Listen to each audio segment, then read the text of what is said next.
This is Eastmans Elevated podcast. I have on great guests that are really knowledgeable, consistently successful. We're able to dive deep down the rabbit holes of these different subject matters of shooting, of physical fitness, of mental toughness and drive. All the different skills that make up a complete hunter that you can become. Here's your host, Brian Barney. Yo, what's happening, guys? I've got a brand new Eastmans Elevated for you. So today on the podcast, I have on AJ Laquinta. AJ runs the Instagram page Knights of the Apex. AJ is all self-taught, works on his own bows. He's gone deep down the rabbit hole of setups and arrows, shot execution, and we discuss all that today. So much of this bow hunting is about seizing opportunities and executing a shot under an intense amount of pressure. And there's no adrenaline rush, at least for me, than chasing a great big buck or a great big bull. And then it just comes down to being able to control your emotions and execute a good shot. It's such a major piece to the puzzle of backcountry bow hunting. And me and AJ had this fascinating conversation all about working on your bow, or if you do take it to a shop, asking the right questions. We talk about practice, shot execution, in real-life scenarios. So it's just a great conversation. I really enjoyed it, and I know you guys will enjoy it too. We'll get right into it. I just want to thank a couple of my sponsors. I want to thank Swagger bipods. Shooting a rifle accurately is all about your rest. Swagger bipods, I believe, builds the best bipods and shooting sticks on the market. They have different bipods. Their standard bipod, and then they have a bench rest bipod. And they swivel. They're tension loaded. The standard bipod you can shoot from a sitting or a kneeling position. The bench is made for prone only. But it's all about getting a good rest. And with these bipods, you're able to track your target. If your target moves left or moves right, you're able to swivel on that bipod. Also, getting that tension back into your shoulders, that tension helps you hold steady. So they just make great products. And if you don't like the weight of a bipod on your rifle, it's really cool. They have a quick detach on it where you can take it off. So you're just carrying your rifle, put it on when you shoot. They also have shooting sticks that are also tension loaded. So you can move your aiming point up or down without resetting the sticks. They just make some great products. Right now, they're running a promo code. So if you enter Brian Barney in the checkout, you receive 20% off of their bipods and their shooting sticks, and it helps show support for the podcast. So if you're in the market for some new sticks, I know rifle hunting's just around the corner. Make sure to go check them out at Swagger Bipods. I'll have my daughter using them this year. I think we'll use the standard bipod with the quick detach on it. I think it'll be a perfect setup we're going to go chase some deer around, do an adventure hunt with Dad. So it should be a good time. We'll get her a good rest. We've been practicing with that rifle, and we got a few more practice sessions before we leave, but she should be dialed in. And it's just amazing, these kids with a good rest, how well they can shoot. So make sure to check them out, Swagger Bipods. Again, enter Brian Barney in the promo code and receive 20% off. I also want to thank Sig Sauer Optics. Sig Sauer is building top-level optics.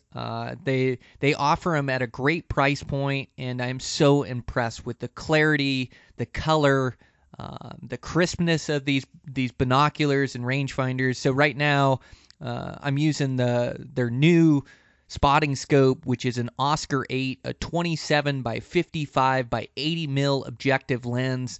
Man, this is a nice piece of glass. I can look over great distances, like up to 10 miles away. I can identify my targets and also pick out deer and elk in shadows while they're bedded in things. But I really like this spotting scope. It's just a great spotting scope. I'm using their binoculars as well. Let me pull up the page here. I don't want to get the information wrong on which one I'm using. The rangefinders too. They build the best rangefinders on the market. So I'm using the BDX 1400, the Kilo 1400. It's a great rangefinder. It's got a powerful laser. It'll shoot through grass, quick readouts, crisp optics. It's just a great rangefinder, and also you can get this BDX system where your rangefinder talks to an app on your phone that talks to your rifle scope that helps you zero in every shot. It's a pretty neat deal they got going on.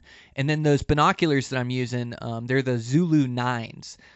So I have a pair of Zulu 9s 11 by 45s that I use and wear all the time. And then this year I've been using these 15 by 56s, and these things have been a game changer for me. So I don't pack these in place of the 11 by 45s, but I will pack them in place of a spotting scope a lot of times. I tripod them up, and this is what spotted my bear that I ended up harvesting this year and created a bunch of opportunities for deer and elk. It's like the perfect setup for looking longer distances. So just great binoculars, super crisp, great optics for a mid-range price. So if you're in the market for some new optics, make sure to check out Sig Sauer. And with that, check out everything we've got going on over there at Eastmans. You can check out the new Beyond the Grid. Just search on YouTube Eastmans Hunting TV. That'll come up. They're releasing some older hunts over the last few years that I've done. Make sure to check us out on the Outdoor channel, Eastmans Hunting TV. I believe my elk hunt from last year's playing. It's a great hunt, chasing a bunch of good 6 points around. Really proud at how that film came out. I'm just getting better and better at telling the story. So I'm really proud of those. Make sure to check those out. Check out other podcasts. Todd Helms is running the Wingman podcast, and then I'm also running the Flycast podcast. You can find those anywhere you can find podcasts, any place you're listening to this. So check those out, and also check out our magazines, Eastman's Hunting Journal and Eastman's Bow Hunting Journal. So let's get right into this conversation. So me and AJ Laquinta. I'm your host, Brian Barney. Eastman's Elevated, here we go.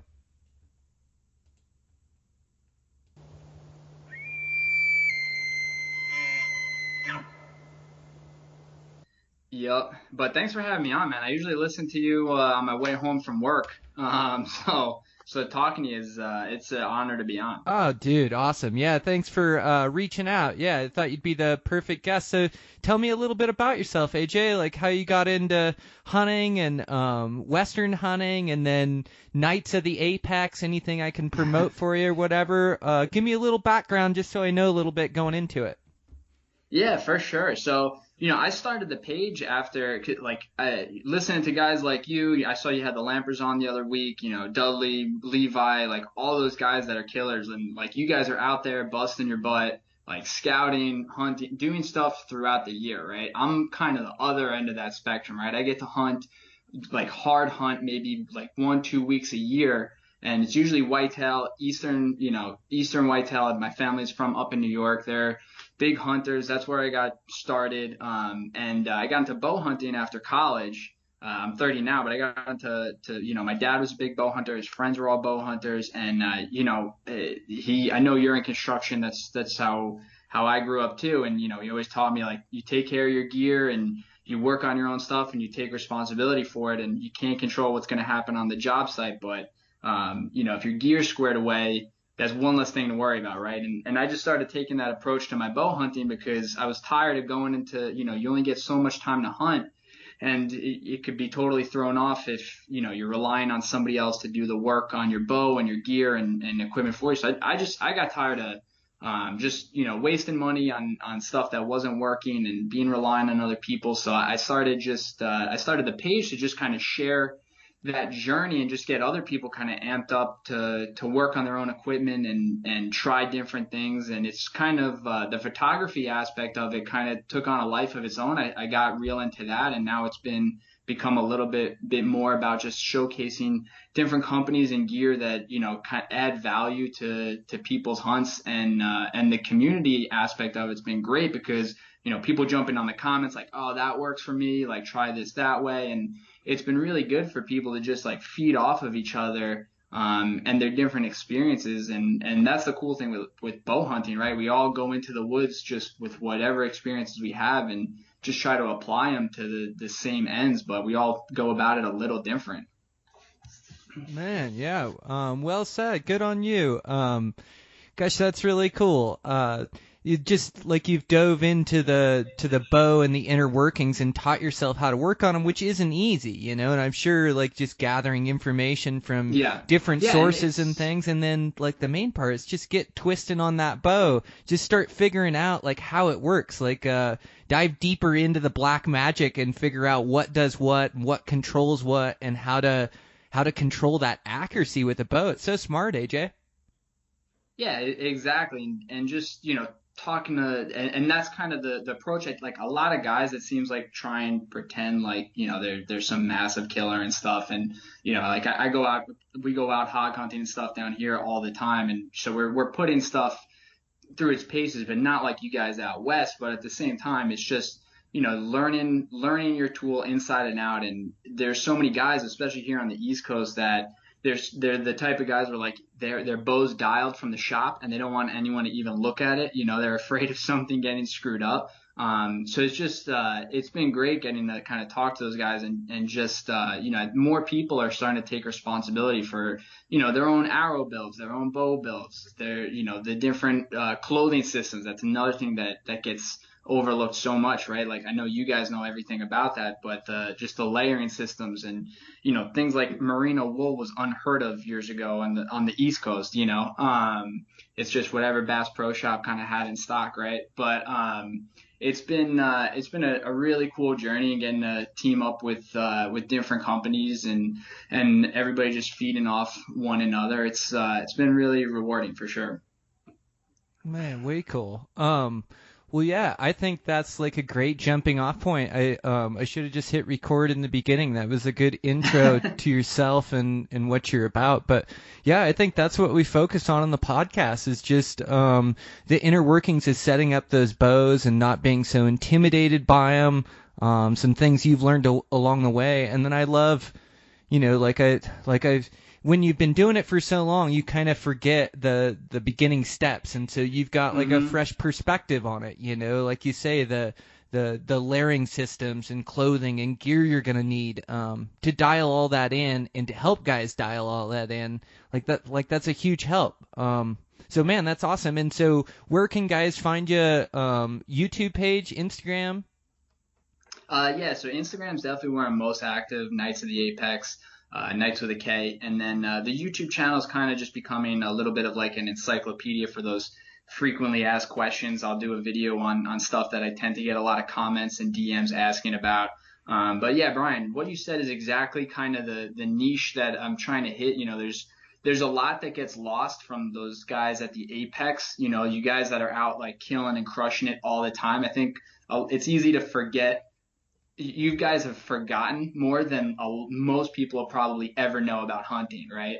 And kind of playing to that not playing to that niche, but trying to help out that group that like they're just getting into it or they're kind of in that intermediate level. But there's always more to learn, right? That's kind of what I try and highlight. Like, what is there that hasn't really been covered in depth or hasn't been covered from this angle?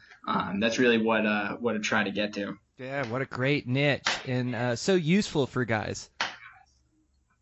I hope so. I mean, the feedback's been great, so it's cool. It's been really really cool, and being able to point people to resources like Eastman's, to Knock On, to Aaron Snyder over at Kafar, like that's the cool thing with the industry, right? Is we're able to reach out to one another and pick each other's brains. I know Aaron Snyder fields questions on his Instagram all the time. Like, what other industry can you really do that, right?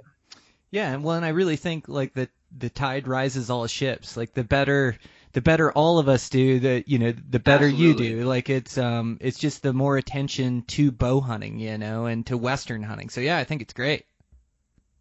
For sure. And what's funny is I'm finding more and more, at least with my following, there's a lot of people out there that that love archery and love they don't even necessarily have the goal of ever bow hunting, but they have an appreciation for bow hunting. And it's really interesting. Like you talk to so many guys in the industry, and they're like, well, if you don't post grip and grins, right, you don't get any engagement or anything like that. And those photos, like grip and grins, are usually the least engaged photos on our page, which is kind of interesting. Like I get way more stuff from like super niche little like, how, tying knocking points and things like that, than necessarily likes from killing a big hog or anything, or a deer or anything like that. So I think it's great too, because that if you can get people excited just about shooting a bow and get them to the range and get them talking to and hanging out with other hunters, even if their goal is doing a total archery challenge or one of those Western those shoots that there's so many companies going on now. That's a great gateway drug, so to speak, for like getting into hunting and supporting conservation and public land. So I think it's the more people we can get into just archery, the better off we all are. Yeah, absolutely. Spot on. Yep. Well, right on, man. I'll get us started off, and let's start the conversation. Cool. Okay, I've got AJ Laquinta on, Knights of the Apex. Thanks a bunch for taking the time, man.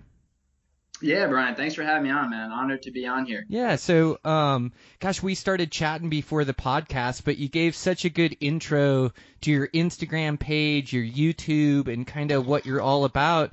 Maybe give the listeners a quick background.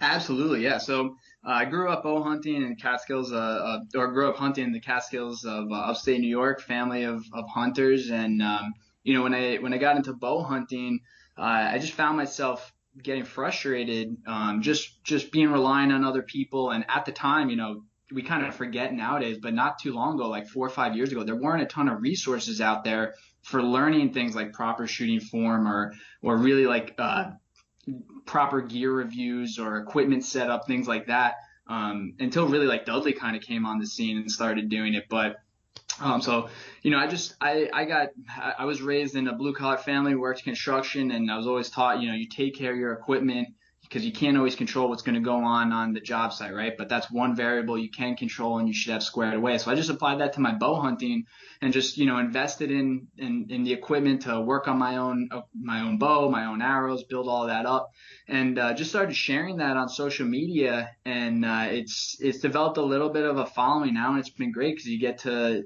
interact with bow hunters from literally all around the world. I've got friends in South Africa and Australia now, and all throughout North America. And it's been a really positive community, and the photography thing's something that kind of spun off of that. But I think that's probably what the page is most known for. It's been called kind of like archery porn, right? Or archery Pinterest is probably the more PC way to say it. But I've gotten those DMs before. But it's just about really getting people excited to get out and shoot, and hopefully, gear up and set the goal of either doing a big hunt or, a 3D shoot or something along those lines, but really just getting people into archery. Man, how cool. What a great niche in the industry. So kind of helping guys learn about bows and bring them along on the journey. So what were your steps like getting into working on your own bow? I know for a lot of guys, and even myself when I started, it almost seems like a black magic. Like you don't even understand how the bow works really, and so you never want to touch it or put any twists in the string. So what was kind of your introduction to it, or how did you learn to work on them yourself? Yeah, I mean, that's how I was raised too, right? I was that guy, don't touch my bow, like it's good, don't even look at it, right? Because you might throw it off, right? That, like you said, black magic.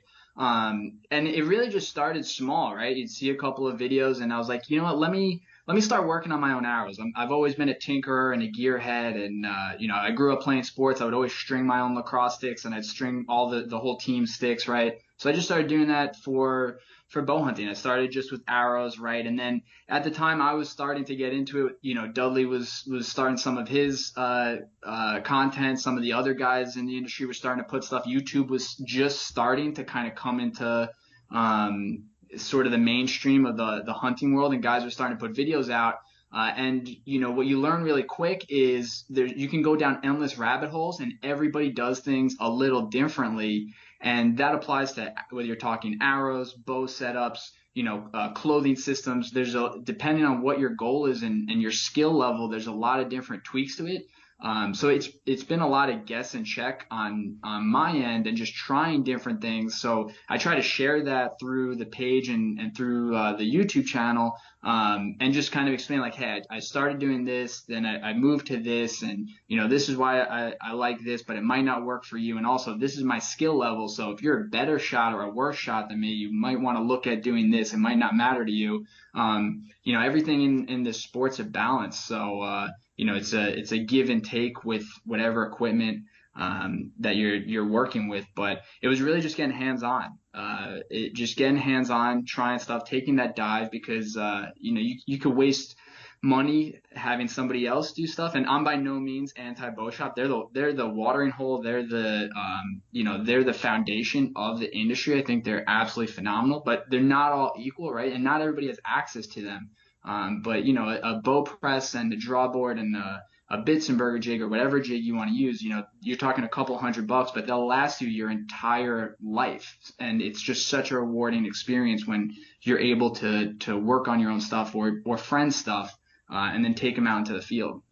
Yeah, absolutely. Yeah. And like, experience is always the best teacher with whatever we're talking about, whether it's Western hunting or whether it's setting up your own bow. Experience is king, but it's nice to have some knowledge going into it, to know what to expect or to be able to figure out what's going on. So I think that's a good point. And we're all individuals and we all have personal preferences. You can look at every successful archer out there, and there's more than one way to skin a cat, and also we're all built different. I've got a 26.5-inch draw length. My setup is way different than a guy with a 30-inch draw length. Our arrow cuts are going to be different, our spines are going to be different, peep height, everything changes. It's one of the sayings in archery: if you change one thing, you've changed it all. But I like what you also said about bow shops. I think bow shops are super important, and those guys, they have so much experience working on bows. And when you're first starting, like, it's almost good to have a mentor, and you kind of use YouTube and some of their content as mentors, and you were able to figure it out and make sense of it. But I know for me, my path was different, as there wasn't much information out there. And so, like, I would go to that bow shop when I had trouble, or even when I was setting up a bow, and I would let those guys would help me through the process. So I would set up the whole thing and they'd help me. But even just to understand it, even if you have a bow shop, set up your bow, to know how to fix something on it, to know how to tie in a serving knot, to know how to fix things in the field, or to be able to diagnose what's wrong. And you have to get really comfortable with your bow.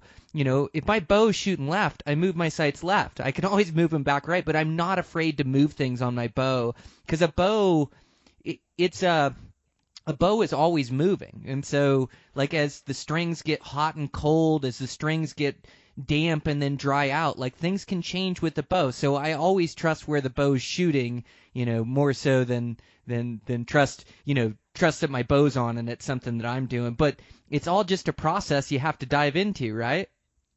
Absolutely. And I think what was also, at the time when I first started the page, which is about 2 years ago now, there wasn't, YouTube, just like, we're talking bow shops, right? Nobody's perfect. You're not, if you think you can go on and watch one video and you can just set up any bow that's out there right now, that's not what I'm saying whatsoever.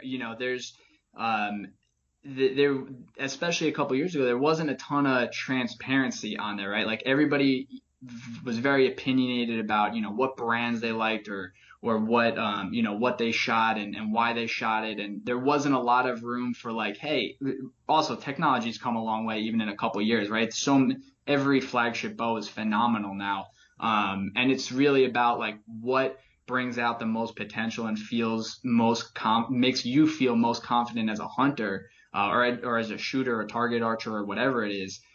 Versus, what bow is or what, piece of equipment is necessarily better, because there's so much good stuff out there. It's really just, it's like picking your favorite ice cream, right? Everyone's got a different flavor that they love. Yep. And they all taste good and they all work, right? Yeah. And what you were saying too, with different sizes and shapes, it's funny because, a lot of my friends that I hunt with, and even my family, they'll shoot I'll post videos or something, and they'll be in Instagram stories, and people will be like, dude, his form's a little off, or why is he using that, and it's like, hey man, these are guys like that, they're confident in their setups and they kill a ton of stuff. So like, I'm not going to touch it because as well as anybody, this is a head game, right? And if that guy is a guy that he knows he's only shooting 30 yards and in, like, I'm not going to go like stripping down his whole setup and build up his foundation if he's not ready for it. If he comes to me and he's like, hey, help me, like, where should I go? What are the resources? I'm going to point them to you. I'm going to point them to Levi. I'm going to point them to Aaron Snyder and Dudley and those guys. And I'm going to help him set up his bow and go through his equipment for him. But if what he's got is working for him, on that lower budget point, I'm not going to mess with them, and I think that's important too. Just having understanding of everybody's levels of where they're at, because this thing is a journey and it varies for everybody. But if we can just lower that learning curve a little bit and give people a little bit of a leg up, which I think we've come a long way. Like a 100-yard shot on even a 3D target a couple years ago was unheard of. And now, guys are practicing that regularly, right? So it's really cool to see the advancement of everything. And I think that's one of the great things about social media for all of its good and bads, right? Yeah, well, and a lot of it has to do with the male ego too. Like, you can't Yes. step in and tell somebody something they don't want to hear. And archery Yep. archery is about consistency. It's about doing the same thing every time, and that arrow will end up in the middle. So even if you have some bad habits, if you're doing those bad habits the same every time, that arrow is going to end up in the middle. But what I always believe is that those changes to form, that hit to your ego of asking somebody for help, or like I had a lot of good buddies that were really good shooters. So when I was having problems, I could call them and I could drop my ego and say, hey, I can't get this arrow to fly right. I can't, what do I need to do? I've moved my rest back and forth and I can't get this thing to tune, and then they would give me the next step and say, have you tried moving your spacers on your cams, or have you tried putting an extra twist in your strings when you've got like a split Y yoke to kind of bring that tune back into center. So they'll give you little tricks that then you try on your bow that then you learn, and then that's a trick in your pocket that to fix a bow if it won't tune with just moving the rest. So yeah, just little things like that.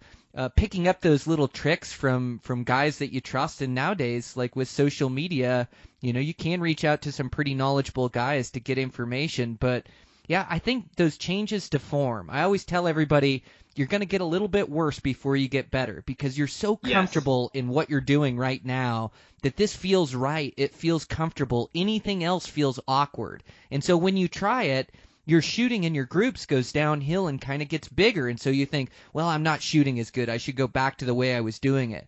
But if you believe in the process and believe in making those form changes, eventually you will rise up and be better than you were before for those form changes. So I always try to remind people of that too. But you're right. If people will only take advice if they want to hear it. Yeah, absolutely. And sometimes they got to see it too, right? Like, it's so important. Like, my dad and his friends, they're very old school, heavy poundage, heavy arrows, wrist straps, right? And even just, they were shooting fingers for a lot of the 90s. Yeah, like, but it was working because it was the thick Northeast, they weren't taking, if you could shoot the vitals at 30 yards, that's pretty much the farthest shot you were able to take because it was so thick anyway. But then we did a total archery challenge last year, and by the end, I had a bunch of 12 rings and he was missing a lot of arrows. So he was, it was one of those things where, like, he had the same realization I did a couple of years ago. Like, there's levels to this stuff. And, I know he swapped out all of his gear, started, working and he just ordered a press himself.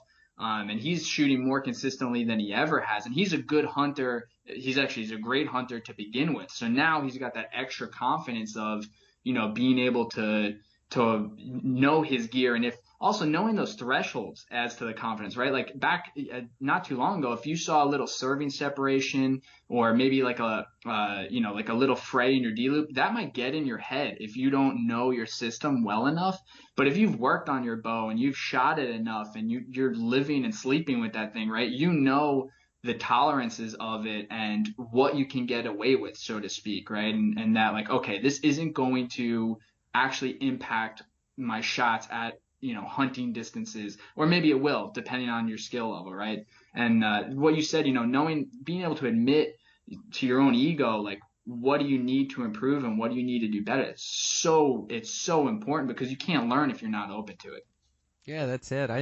I know when I first started, I shot way too long of a draw length, and nobody steps in and tells you or lets you know, because you're not asking for help, you're not accepting it. But once Yep. once I'd have somebody look at me and go, "Hey, am I leaning back? Do I have a Z formation shooting this bow?" And they go, "Yeah, you're really leaning back. Your draw length's too long for you," And I thought, a 27.5 would be fine. And as you start archery, like you want that energy and you want that speed, and so you're trying to shoot as long a draw length. But the longer you shoot, you realize that it isn't speed, it isn't energy that you want. You want forgiveness. Forgiveness is Yes. the most important thing with the bow setup, and that goes to again, there's a lot of good guys in a shop that can set up your bow.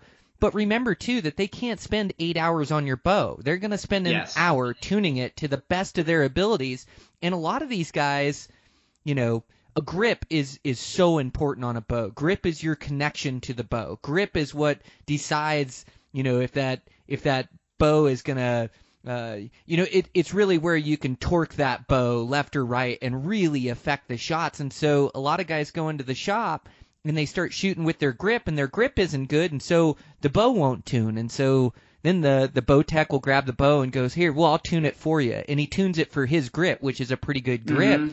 But every bow has to be tuned to the individual, and it has to be set up in a forgiving manner. And so that's not just shooting one hole through paper or two holes through paper. It's shooting hundreds of holes through paper and seeing the tendencies of the bow and going, okay, well, it gets bullet holes about every time, but when I do miss, I've got to rip to the right. I'm going to move that thing just a little bit. It's just trying to find, at least for me with my bow, I'm trying to find the ultimate forgiveness, and that's what creates accuracy for me.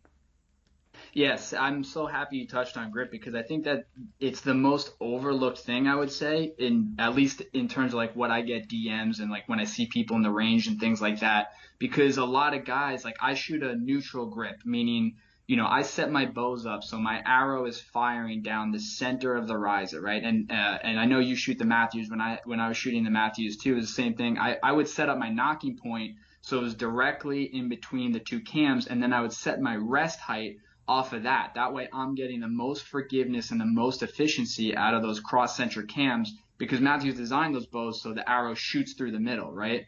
So that's what I said. And then I would set with my grip, right? You make the easiest way I tell people to check their grip is just at full draw, take a peek up at your top cam and see if your string is riding on the outside of those cam tracks. Because if it is, you're probably, well, not probably, you're definitely torquing that bow in one direction or another. And, the easiest thing, or probably the best thing to do if your bow's already set up properly, is to find a repeatable way to correct that grip so you're not torquing it one way or another. But if not, you may have to just either play with those top hats or spacers, or if you have an adjustable cable guard, play with that to get those paper tears. And your arrows, you can get some forgiveness out of it as well, depending on the lengths. But I think that a lot of people, they think that their grip is good just because it looks good in a photo, but they're not really taking into account what it's actually doing to their bow when they're at full draw.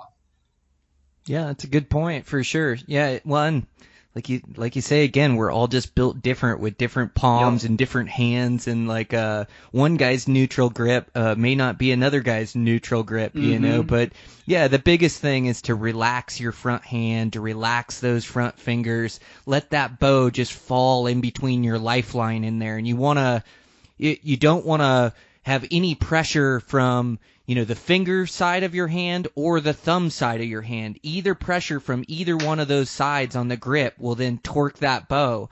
And when you're really torquing the bow, I mean, you can definitely tune to the grip, but if you're torquing that bow, you're not getting the most performance out of that bow.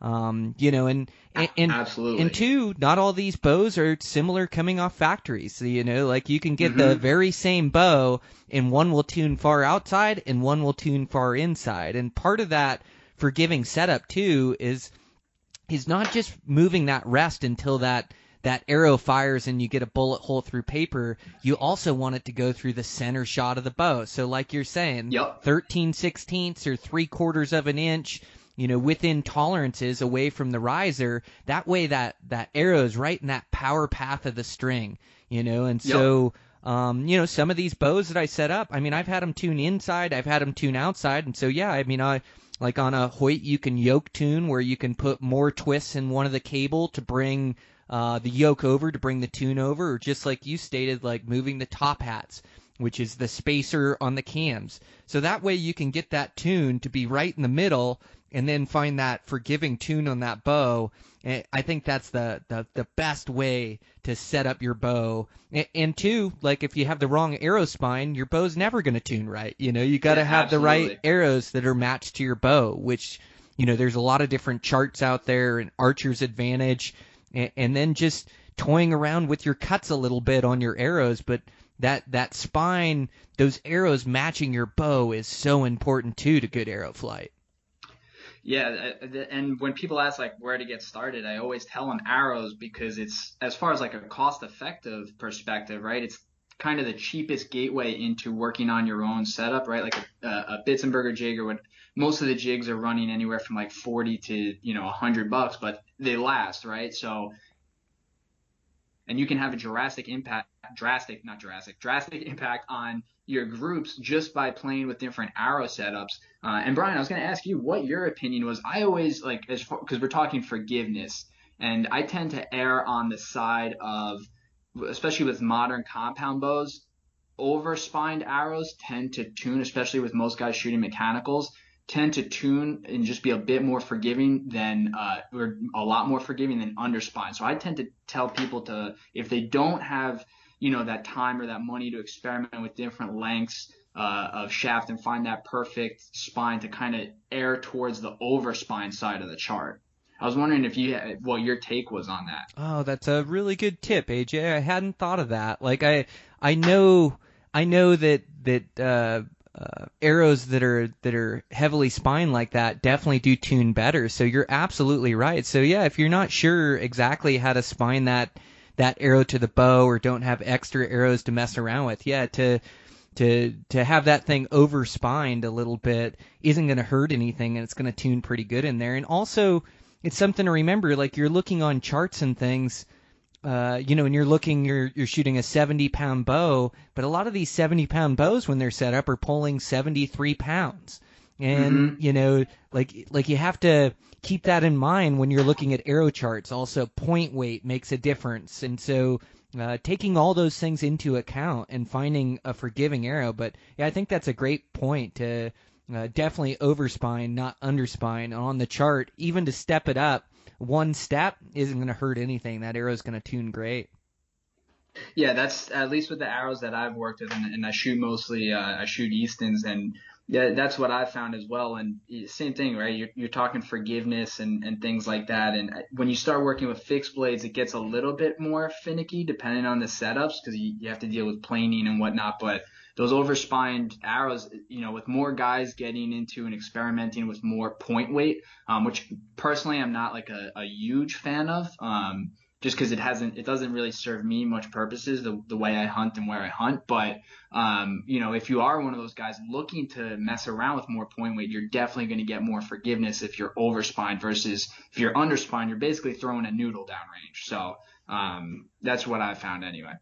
Yeah, absolutely. Well, I definitely like point weight, and I like front of center, as I think it pulls to the target, and also you get less wind drift for more point weight. Yeah. So it drives to the target out west here. So yeah, and like you say, there's so many different rabbit holes, and again, there's more than one way to skin a cat, and we all have our personal preferences, and a lot of that has to do with the places we hunt or the places we live, and so, yeah, I can see how it doesn't make much of a difference for you, but for a guy like me, like, point weight's pretty important. Absolutely. And what point weight are you planning on running this year?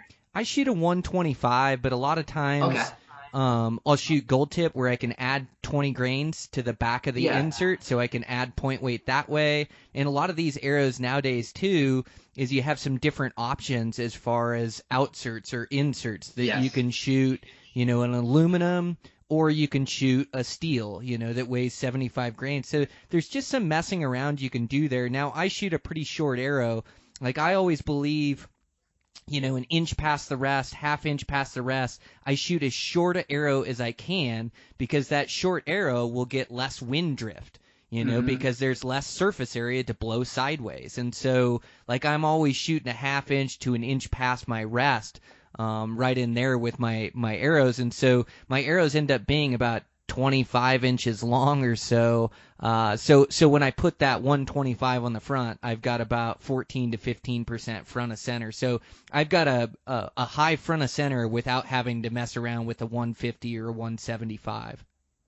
Gotcha. So yeah, we actually run similar setups. So right now I'm running 125 grain head on the front too, and then my inserts 25 grains, and my arrow's actually shorter as well. It's about a 26 inch. I typically, like, I'll cut mine so my arrow shaft ends in the middle of the riser, and I'm only a 28, about a 28 inch draw, 28 and a half depending on the bow. But so yeah, we actually have similar philosophies on that, because yeah, I'm not hunting wise, right? I'm shooting out to 40, 50 yards maybe on things like hogs and turkeys and stuff like that. But I still like to do 3D shoots and things like that where we're launching at further distances. And you definitely see that difference in the shorter arrows with some point weight. And when I say, FOC and point weight and guys getting crazy with it, I'm talking about like guys that want like 200 grains plus at the front of the arrow. And just because, we're talking forgiveness and options. And if you're talking about really limited options when you start getting to those high FOC numbers, just in terms of like what arrow companies and manufacturers even have for you to really test and shoot, which is why, like, I typically, like, if you're just getting into it, I don't really recommend that. But if you have the means, like, by all, go down that rabbit hole. But it's definitely a lot harder to kind of set up and tune, and especially with higher poundage bows than that 125 to 175 grain up front threshold. Yeah, that makes complete sense. Yeah, well, and like you say, we're all individuals. Somebody with a 30-inch draw length may have to shoot some more weight up front to get his front of center right, So yeah, no, it sounds like we're shooting similar setups, similar theories on forgiveness. Yeah, man. It's so fun, all the different rabbit holes you can go down with bows. So changing your execution and learning that, like you say, the proof is in the pudding a lot of times, like shooting with your dad at those 3D shoots. You kind of realize where your skill set is at and that you want to improve it. What have you improved, like, as far as your form or changes that you've made recently, or execution on animals? Yeah, so for me, the biggest change was this year I completely dedicated myself to going to a back tension release. So I'm using this silverback that Carter and Dudley make, and I've had it for a while, but I never really dedicated myself to it. I just found that when I could shoot foam at distance, no problem. I'm a pretty good shot. I wouldn't say, I'm not an elite shooter or anything. I can hit a pie plate at 100 pretty consistently, but nothing crazy. But when you put an animal in front of me, it doesn't matter if it's a raccoon or a giant whitetail. Target panic sets in, and it's so difficult for me to not punch the trigger just on any type of trigger release. So I really dedicated myself to just using that back tension release in hunting scenarios and practicing with it. And I've only been small game hunting with it so far. I was actually every time we go see, we've got a lot of invasives here in Florida. So when we go visit family and friends down south, you can actually hunt iguanas. So it's kind of a ridiculous little thing to practice on, but they're tiny targets and they don't let you get very close to them. So it's kind of funny. But what I noticed with the back tension releases is, those guys that struggle with target panic like me, like, everything kind of blurs out and you just want to, like, it's almost like a get it over with feeling, right, to release that arrow. With the back tension release, it has a safety that you pull back and then you release the safety and then you keep pulling until it hits that holding weight that makes it fire, right? And what I've noticed is when I come to full draw, the act of letting off of that safety makes my mind focus in on everything, and I all of a sudden become very much aware of all of my anchor points again, and it's almost like the blur kind of comes back into focus, right? And just that little act really helps me put everything back together before executing that release, and it's made a really big. I've just noticed a drastic improvement and boost in confidence just going to that. But it took a little while for me to really commit to that. It does take a while. Well, and trigger releases are really accurate. They're the easiest Yeah. releases to get the hang of. They're easy to be accurate with, and you're a killer with those things.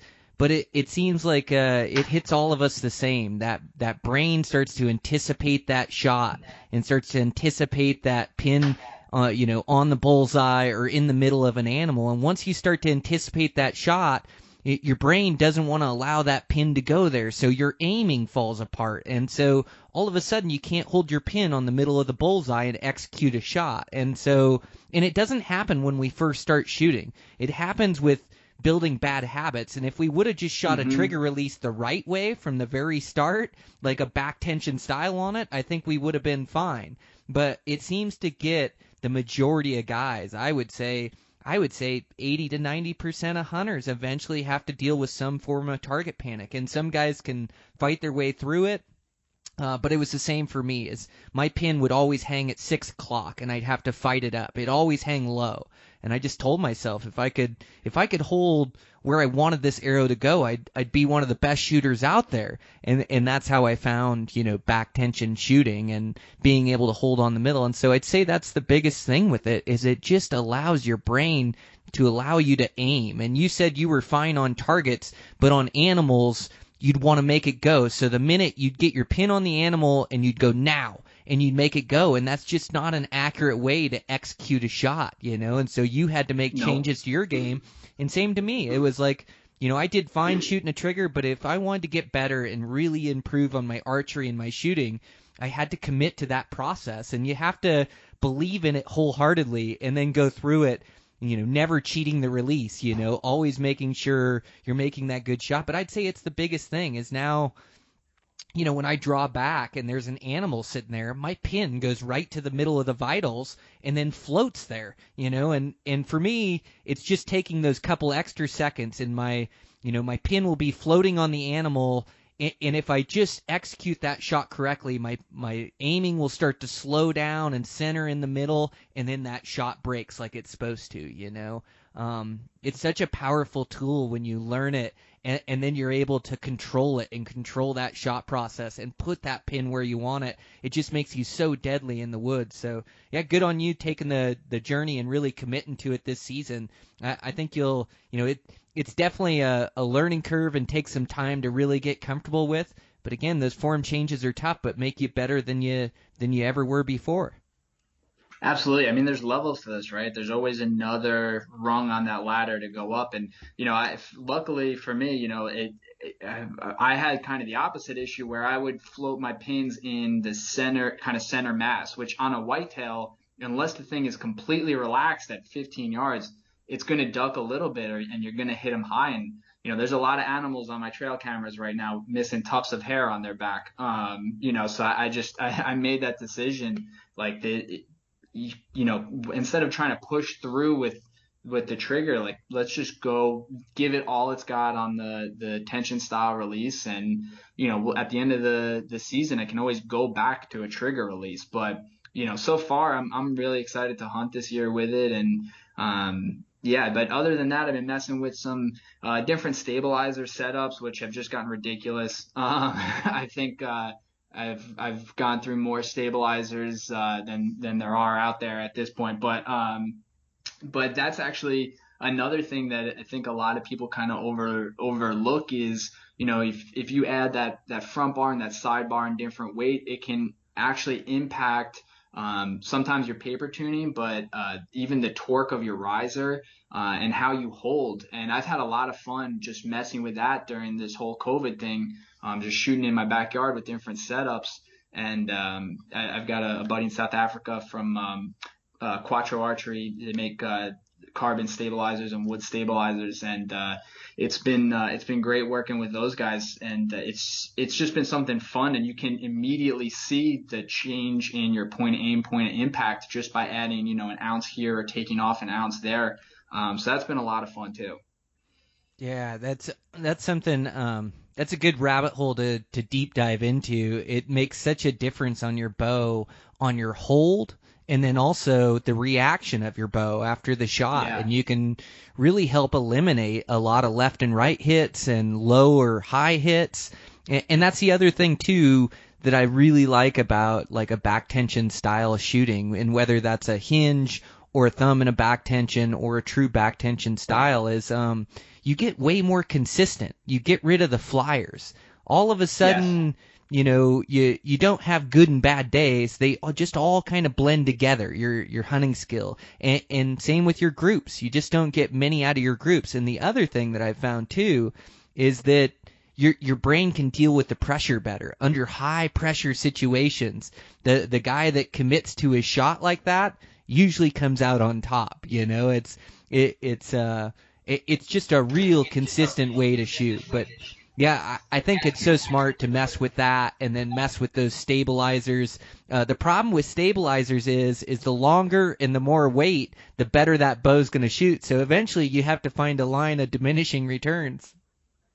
Oh yeah, absolutely. And that you kind of, it's cool because you hit that point and then you're like, all right, I'm never actually going to hike this around the woods. So then you backpedal, and and that's kind of what I've found is that's kind of become my mentality for all of my equipment setups. Is I used to start with looking at the budget options or the cheapest options and then growing from there. But what I found with that is I would always sell myself short, because everybody in that in that market, in that kind of price band, they're all trying to make their products seem like the high end products, but they're not. But at that time, you don't know what you don't know, right? So to you, it sounds all good, but you don't really realize the difference between kind of some of those low end products and some of those high end products. So what I've started doing, what I've found really beneficial is anytime I'm researching a new piece of gear, whether it's a new bow, products for, my rifle hunting, backpacks, anything, I start by looking at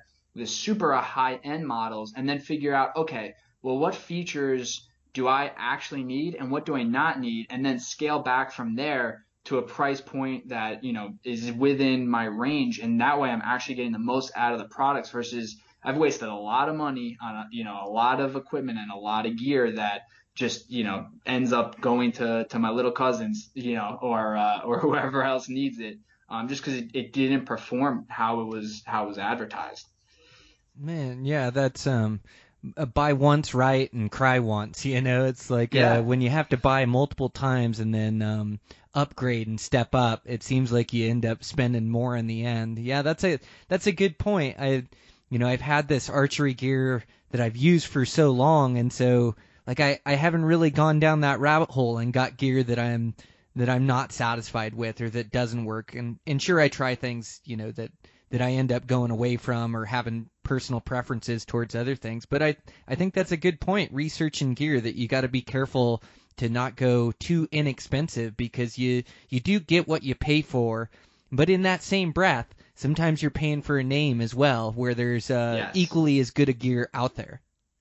Absolutely. Like some of the things, when it comes to accessories, you can get, if you put good accessories on, a budget or mid-range bow, and there are good ones out there now, you can really get a lot out of it. It's kind of like putting a good scope on like an off-the-shelf Remington 700, or, name your price point gun, right?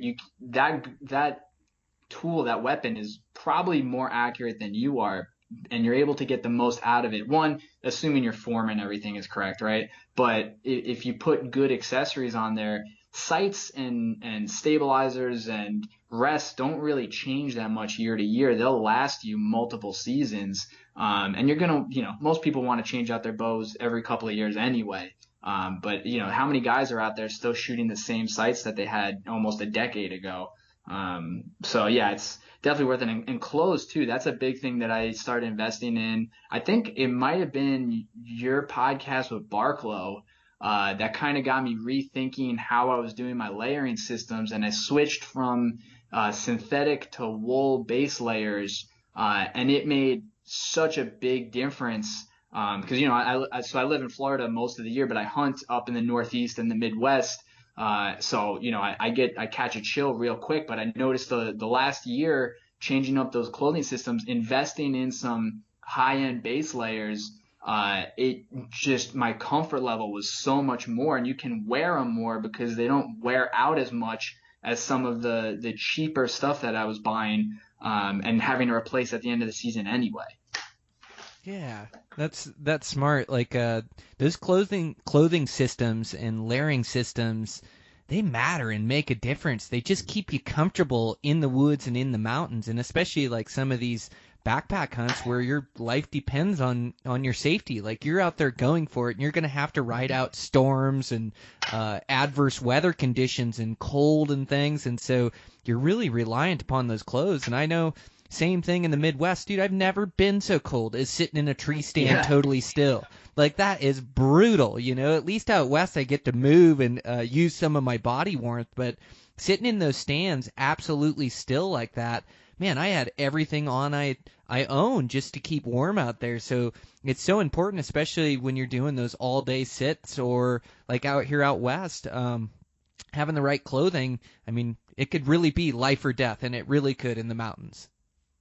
Yeah, there's nothing worse than when you're hunting out of a tree stand and it's getting right to that end of the day where things start getting hot again, and you got to start doing some tree stand Pilates just to keep warm. You don't want to be doing that, right? So I know for me, base layers has been the biggest change, having a good lightweight pair of base layers, because I can wear that system whether it's 100 degrees here in Florida and I'm hunting hogs or whatever it is, to then I keep that same lightweight base layer when I go up north, because the lightweight wicks that moisture away from my body and it keeps my core temperature regulated.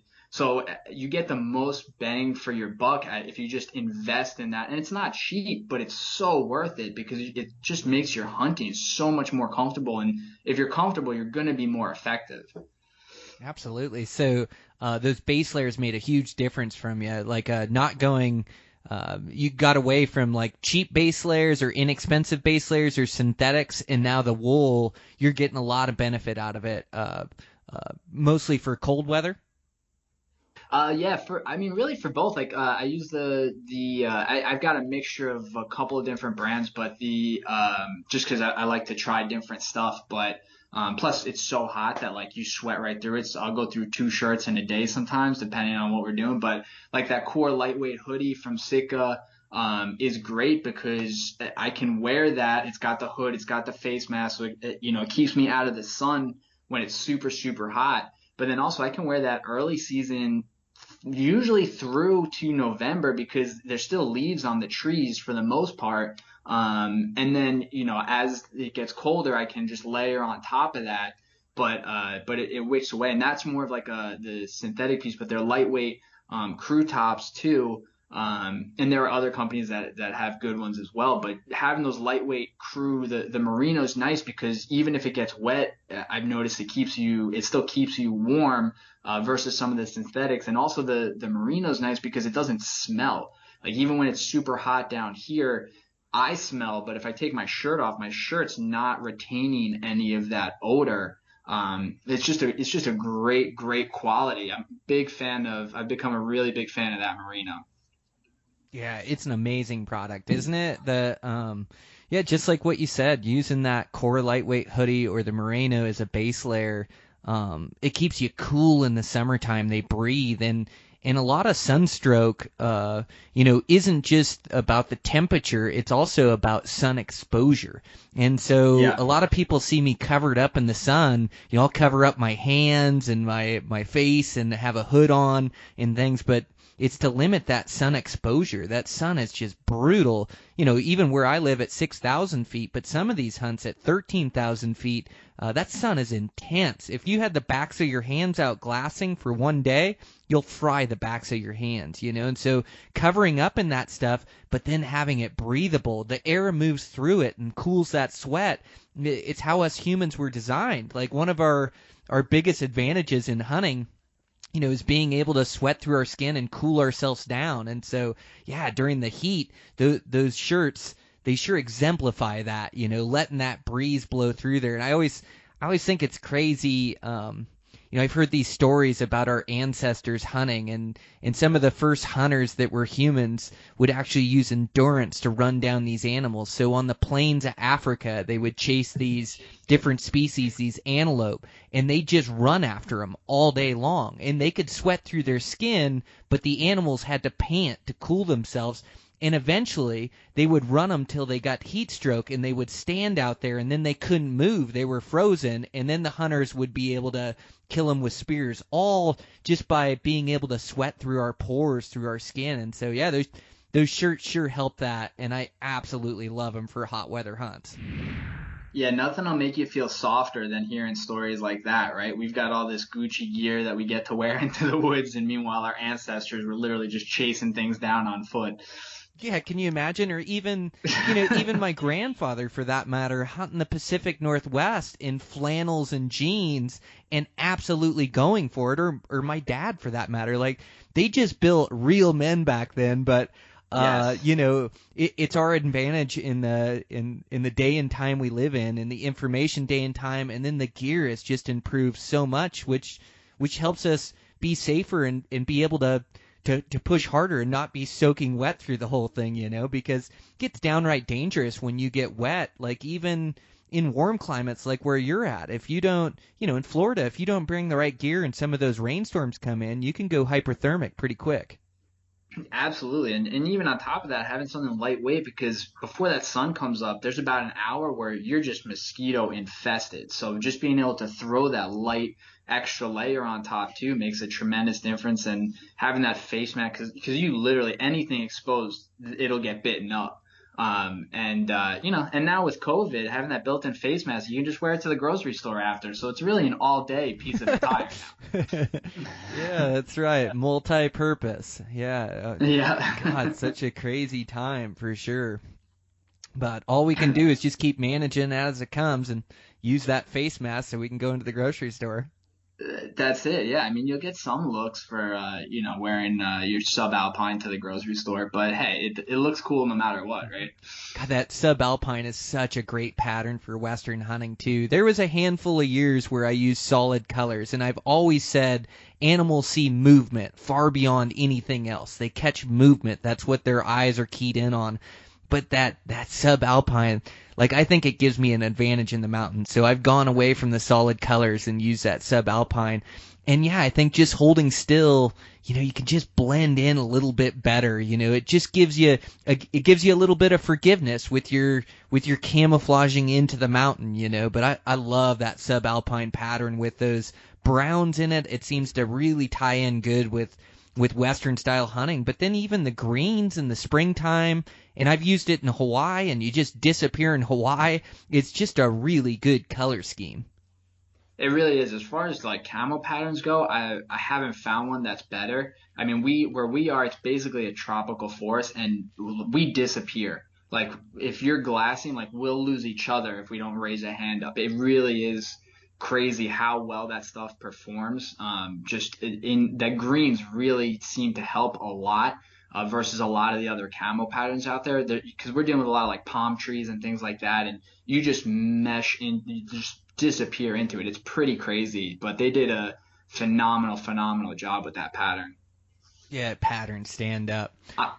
I'm a big fan of the solids too, though. I always tell guys, if you're not sure like what direction or what brand, or if you need a mix and match, just those solid colors you can't go wrong with. But if you know there's a camo pattern that works for the environment you're in, I agree. It definitely makes a difference. And sometimes it might just be that extra second or two where the animal's not on high alert just because it's not aware anything is there.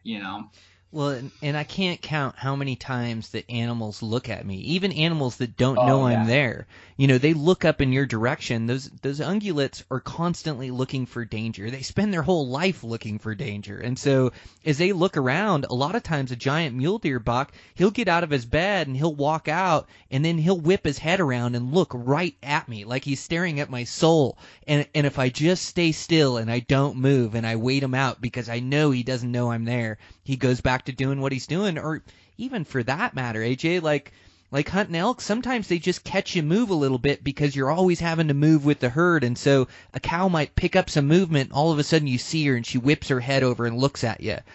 But boy, if you just stay frozen there, and it may take 5 minutes, maybe 10 minutes, and I'm sure you run into this with whitetails too, all of a sudden that cow, she kind of doesn't trust what she just saw, and she'll kind of go back to feeding, and go back to being an elk. But it's amazing, like you say, maybe it makes a difference or not, but I think it just gives me that little bit of edge that I may get, away with a little bit more movement, or they don't pick me up, which might be the difference of killing that big buck or not. Oh, definitely. I mean, we see it here, especially where we really notice the difference is turkey hunting in the spring for Osceolas. They're a small bird and they're the smartest of the turkey species. I mean, I'm not a scientist. According to biologists, they're the smartest of the turkey species. But everything's jumpy because they've got to worry about coyotes, panthers, bears, alligators. So they're just extra jumpy down here. And I mean, we've gotten away with a lot of movement that I like, as somebody who grew up in the Northeast hunting turkeys, I wouldn't have been able to get away with that there. It's pretty incredible. It really does help when you're dealing with animals like that are just so switched on. Yep, and reliant upon their eyesight for danger. Turkeys can't smell, so they're all eyesight. Similar to antelope can smell, but boy, they really use their eyes to pick up danger. And some of these elk even. That's one of those hunts that's definitely. Oh, dude, you'd love it. Oh, sorry. Go ahead, Brian. Yeah, no worries. Dude, you'd love it. Antelope hunting is so fun. But yeah, they definitely use their eyes to their advantage. And same thing with elk in open country. They really use their eyes to pick up danger. And so, yeah, it does help. That's for sure. Yeah, this year we're kind of COVID threw a bit of a wrench into some of the plans. So this fall I'm going back to basics. Going to be hunting some public land down here, but then also taking some time to just do some urban hunting actually up in Long Island, New York, where I grew up. And then our family's got a little bit of property in the Catskills that we always go hunting with family. So I'll be up there for at least a week doing some whitetail hunting, but at probably either next year or the year after, definitely going to be making my way out west a bit for some antelope. And for whatever reason, mule deer just really speaks to me. I just really want to go on a nice mule deer hunt. Well, for good reason. They're awesome to hunt. Yeah, well, when you start making some plans, get a hold of me and I can help out with that game plan out west here. But man, that's just awesome. So closing out, AJ, like if you could give some tips to guys, like what's some of the biggest things that you've learned working on your bows, or some of the biggest challenges that you face that you've been overcome to kind of set guys up for success? I'd say, don't be married to any ideas. Just have an open mind and always seek wisdom. Take in as much information from as many sources as you can, and then try and, apply and mess with different systems and find what works best for you. Some people dive down the rabbit hole a little deeper when it comes to building their arrows, and some people find that they just don't have to. And I think it really comes down to, like we keep saying, like getting hands on and just taking in information and applying it, and just becoming proficient with what you have now. Because if you don't know what you have right now, you're going to end up wasting money pursuing things that might not be right for you to begin with. So I would really encourage people to just get hands-on, seek wisdom, listen to guys like you, listen to some of the other podcasts and tutorials and videos and Instagram pages out there, and start applying that, learn their systems, and then figure out kind of what changes do they need to make to get the most out of what they're doing. Man, yeah, you couldn't give better advice for archers, and And I think it is just getting started. It's just getting going and getting doing it. And then it's also putting those arrows through a bow day in, day out. It's working on your own form and like you could weigh every single arrow, every single point, and get everything within 1 grain, but I don't shoot good enough to tell the difference, For me, 2 to 3 grains, that's within inside my tolerance levels, because I know my shooting, but I really work on that shooting proficiency, so I can make changes to my form that I think are necessary that are going to improve my shooting, and then just believing in it. But man, I think you're spot on, and I think you're such a valuable resource for new archers and intermediate archers that are looking at working on their own stuff, because really, like you've said a couple times, there's levels to this game, and everybody can up their level, and that's including me. Like, we do need to just be students of the game and really, listen to these guys that are good, because everybody's got different theories on things, and you can learn something from everybody, and so especially in today's day and age, the information day and age, there's so much great stuff out there. But man, I think you're doing a service to bow hunters, that's for sure. Well, that means a lot, Brian, because listen, I don't think you get enough credit for, I mean, I've been following you for a while now, and it seems like everywhere you go, you're consistently killing quality stuff, and it's really, really impressive. And like I said, I've been a fan of the podcast for a while, listening to you guys on my way home from work. So when you offered to have me on, it's been an honor for sure. So looking forward to hopefully continuing to be a resource for everyone out there. And like you said, definitely get out and sling arrows, and if we can help inspire people to do that, that's number one. Because like you said, if you don't know how to shoot, tuning isn't going to do you any good. So yeah, spot on. Well, thank you, sir. I really enjoyed the conversation and getting to meet you. Keep in touch with me. Sounds good. Thanks a lot, Brian. Okay, thank you. All right, guys, that's a wrap. Fun conversation with AJ.